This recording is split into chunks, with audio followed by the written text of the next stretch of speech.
My fellow Americans, before I get started, I'm going to ask you to take one more step with me.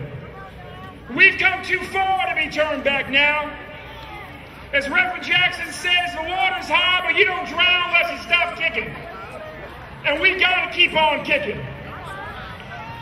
Coming out of here, we've got to go home and ask our friends to vote. We got to ask our neighbors to vote. We got to get folks off the sidelines and get them back onto the battlefield. Tell them to get off the couch, get out the bleachers, turn out and vote.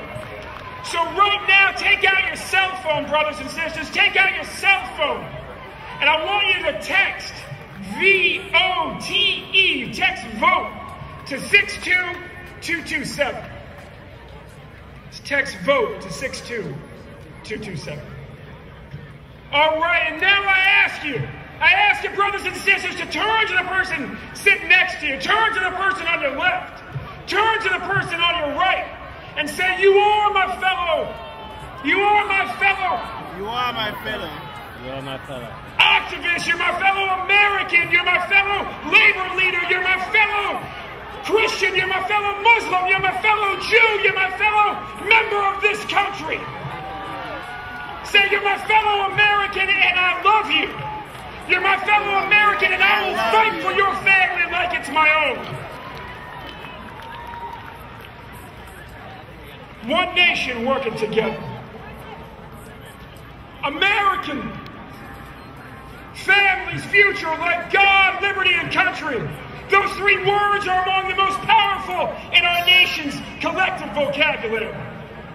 As a child growing up in this country, I knew that my family, at its origin, was illegal.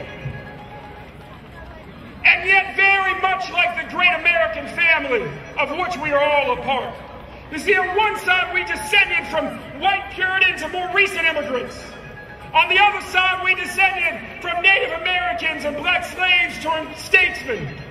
Such unions in 1966, when my parents married, were illegal in every direction from 10 miles from where we stand right now. Growing up at the center of the dissonance between our country's promise of unity and its realities of so many fractious dualities, force you to look for the common threads, the ties that bind us together, the factors that make our nation's motto, E pluribus unum, out of many one, less a promise broken, and more a prophecy yet fulfilled. The strongest threads we have are those three words in this country: American, families, future.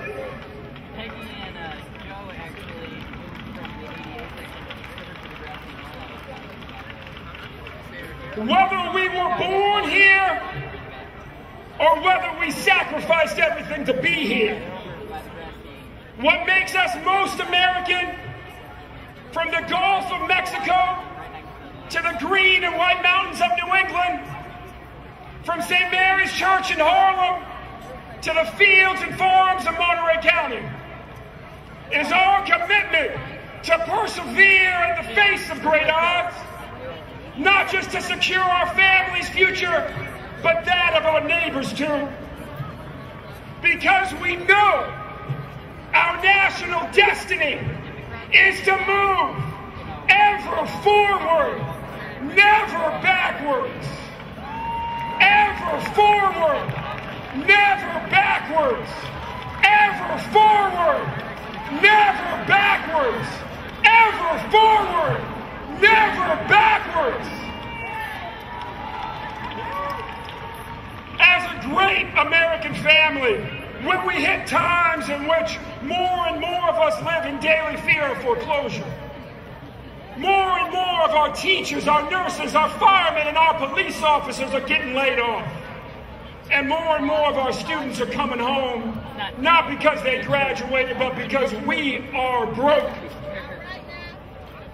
Our faith in national progress is literally the essence of things hoped for and the evidence of things not seen.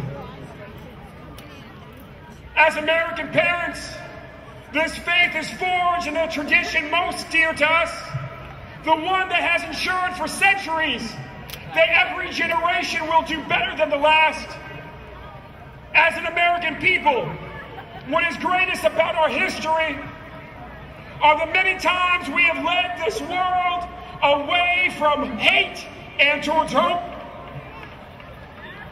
And so at this precipitous moment, in these times when both our great traditions, the one of generational advancement and the one of moving the world towards hope from hate, seem jointly at risk, we have come here to our nation's capital to say, let us nurture the practice of family values by policies that value families.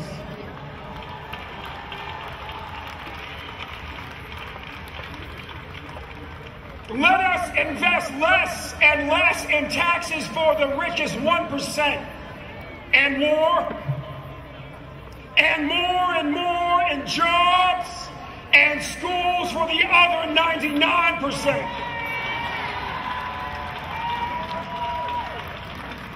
And by all means, let us not teach our children lies about our president's place of birth.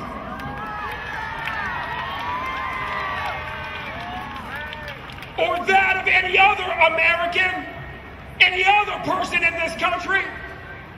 But rather, let us teach the truth about the universal dignity and values of all American families.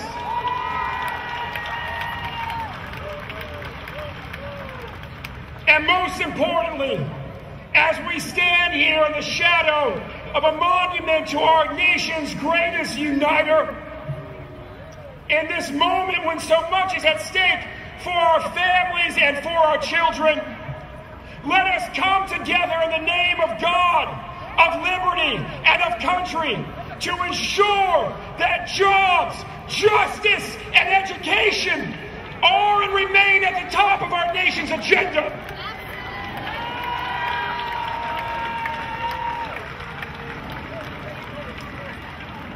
This is America.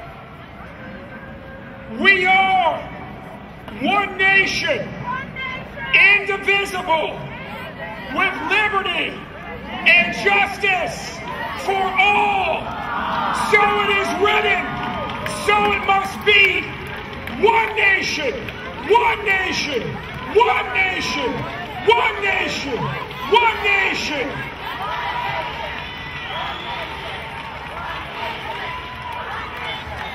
One nation, one nation, one nation, one nation, one nation, one nation, one nation.